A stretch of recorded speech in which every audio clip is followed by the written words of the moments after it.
Hello students, my self L के सत्संगी और मैं आप सभी लोगों का स्वागत करता हूं अपने इस प्यारे चैनल हाई सर पर एक प्यारी सी हाई के साथ। ठीक है भाई, तो आज का टॉपिक क्या है हमारे स्टूडेंट्स के लिए?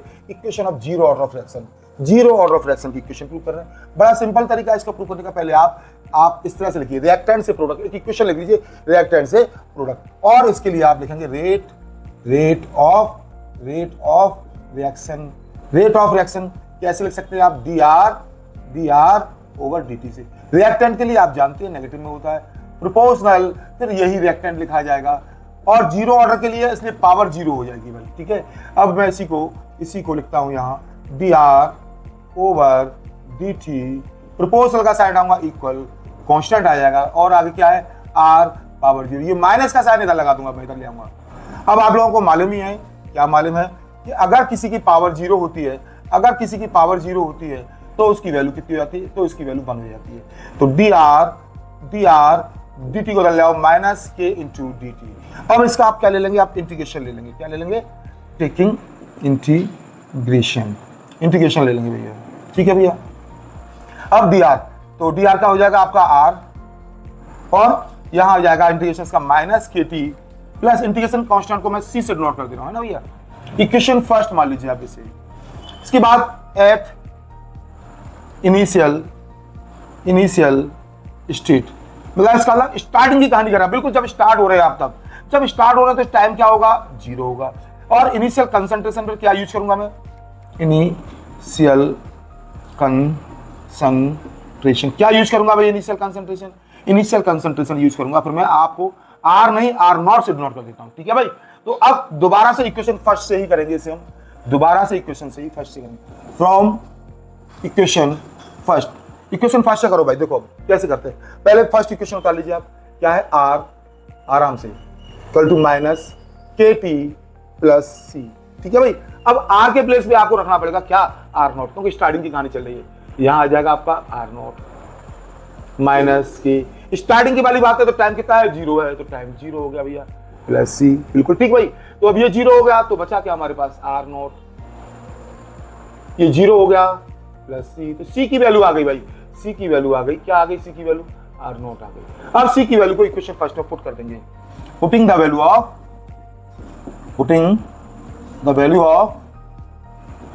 ऑफ सी इन इक्वेशन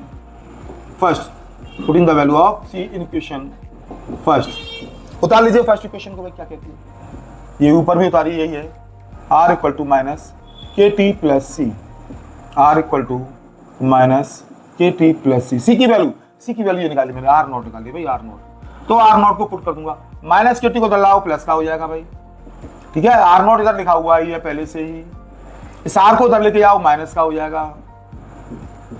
अब टी इक्वल टू आ गया आर नॉट माइनस आर, और नीचे आ जाएगा के। लो भाई, जीरो ऑर्डर ऑफ रिएक्शन के लिए फॉर्मूला प्रूव हो गया है। ये जीरो ऑर्डर ऑफ रिएक्शन के लिए फॉर्मूला प्रूव हो गया। इस पर एक क्वेश्चन अलग से और आता है। क्या आता है? क्या आपकी जो जीरो, अभी यहाँ नहीं, बात बोलूंगा, चलो ठीक है। अब मैं आपके लिए फर्स्ट ऑर्डर के लिए इक्वेशन प्रूव करता हूं। किसके लिए? फर्स्ट ऑर्डर के लिए। देखो फर्स्ट ऑर्डर में और इसमें थोड़ा सा ही अंतर है, इसलिए मैं यहाँ रेफरी कर रहा हूं और आपको इसी में बता रहा हूं। बस यहाँ जीरो के प्लेस पे मैं फर्स्ट कर देता हूं, और आपको याद तभी हो जाएगा कि आखिर चेंज है तो क्या है। ये सब सेम रहेगा।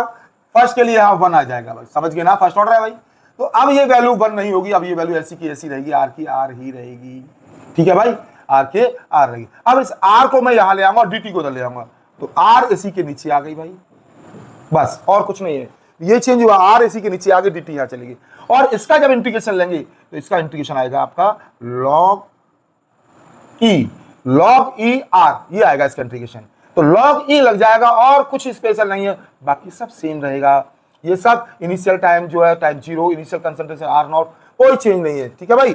अब from equation first equation first को बस चेंज क्या हुआ यहाँ पे? log e आ गया भाई। फ्रॉम इक्वेशन फर्स्ट में वही टाइम की वैल्यू जीरो, कोई चेंज नहीं है, log e आ गया भाई। log e आ गया और कोई भी चेंज नहीं है, समझ गए? log e आ गया और कोई चेंज नहीं है, तो बस आप log e सेम जीरो हो गया, सी रह गया और कोई चेंज नहीं है, log e बेस आ गया। ठीक है, तो यहां सी की वैल्यू क्या आ गई? यहां सी की वैल्यू आ गई भाई आपकी log e base R naught. ठीक है, अब putting the value of C in equation first equation क्या है, लॉग, ये log E R minus K T plus C, वही है, कोई चेंज नहीं है, बस लॉग आ रहा है भाई और कोई चेंज नहीं है। और जब आपने सी की वैल्यू रखी, सी की वैल्यू ये रही, तो इसको आर को हटा करके यहाँ ये वैल्यू लिखेंगे, आप क्या लिखेंगे, लॉग ई बेस और आर नॉट, कोई चेंज नहीं है, ठीक है भाई। अब क्या करेंगे, माइनस के टी इधर ले आएंगे, बस यहाँ थोड़ा सा चेंज कर देता हूँ, यही करेक्शन है, इसीलिए आपको जल्दी याद हो जाएगा जीरो और फर्स्ट दोनों।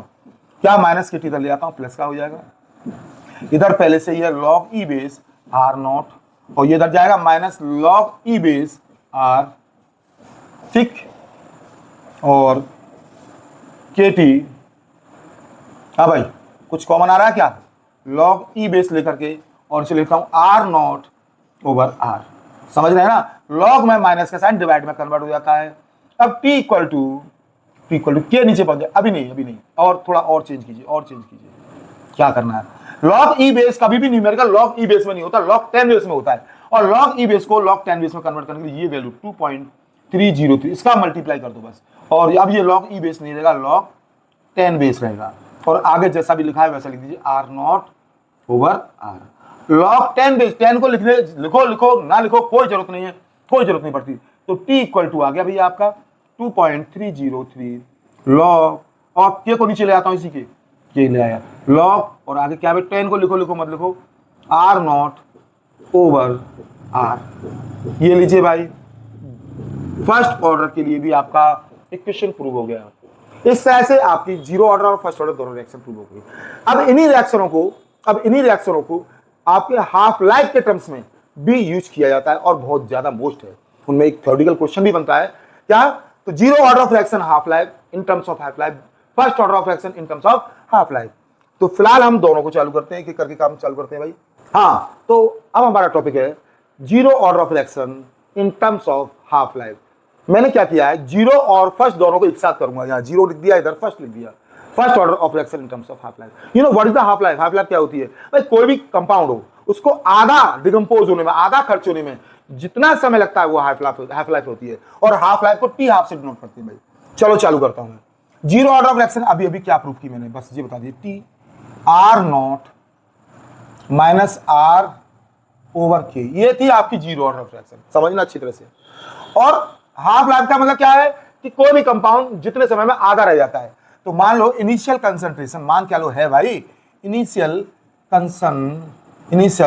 कंसंट्रेशन कितनी मानी आपने, इनिशियल कंसंट्रेशन वो है आर नॉट है, क्या है आपकी आर नॉट, तो फाइनल कंसंट्रेशन कितनी हो जाएगी, फाइनल क्या होगा बाद में भाई, हाफ लाइफ की बात चले तो आधा खर्च हो जाएगा ना, तो बाद में कंसंट्रेशन रह जाएगी इसकी आर नॉट बाई 2, और फाइनल कंसंट्रेशन को आर से डिनोट करते हैं, किससे डिनोट करते हैं हम, आर से डिनोट करते हैं, और बाद वाली कंसंट्रेशन आर नॉट बाई 2 हो जाएगी, और टाइम के लिए टी हाफ लिख देंगे, तो यस यहाँ टी हाफ हो जाएगा, आर नॉट की वैल्यू आर नॉट ही रहने दो आप, माइनस आर की वैल्यू ये आगे भाई आधी खर्च हो गई, आर नॉट बाई 2, ठीक है भाई, divided by R naught by 2, ठीक है, और नीचे क्या है के, ऐसे ही लिख दीजिए, कोई चिंता वाली बात नहीं है।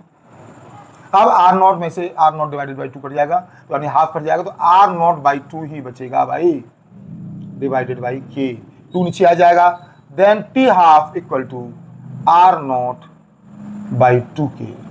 लो भाई, जीरो ऑर्डर ऑफ रिएक्शन आपके हाफ लाइफ के टर्म्स में हो गए, देख लो अच्छी तरह से, T half equal to R naught divided by 2 K. अब मैं फर्स्ट ऑर्डर के लिख रहा हूं, फर्स्ट ऑर्डर की इक्वेशन क्या है, सबसे पहले आप लिख दीजिए 2.303 over K log R naught by R, ठीक है भाई।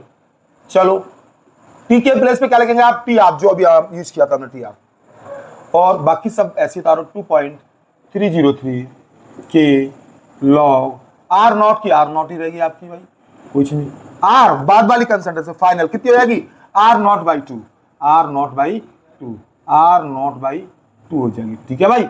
अब क्या होगा, आर नॉट से आर नॉट कट जाएगा, 2 पहुंच जाएगा ऊपर, then T half equal to 2.303 over K, और लॉग 2 पहुंच जाएगा ऊपर, लॉग 2 हो गया भाई, T half 2.303 over K log 2 की वैल्यू कितनी होती है, log 2 की वैल्यू तो 0.3010 होती है। Then t half equal to multiply कर दो भाई 0.6932 मल्टीप्लाई करके आ गया और ये आ गया के। लो भाई first order reaction half life के टर्म्स में हो गई। दोनों ही रिएक्शन मैंने हाफ लाइफ के टर्म्स में लिख दी, लेकिन एक थ्योरेटिकल क्वेश्चन आता है।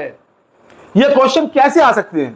पहले तो सिंपल आ सकता है कि जीरो ऑर्डर ऑफ रिएक्शन को हाफ लाइफ के टर्म से प्रूफ कीजिए, फर्स्ट ऑर्डर ऑफ रिएक्शन को हाफ लाइफ के टर्म से प्रूफ कीजिए। ऐसे नहीं आया, दूसरे तरीके से आया।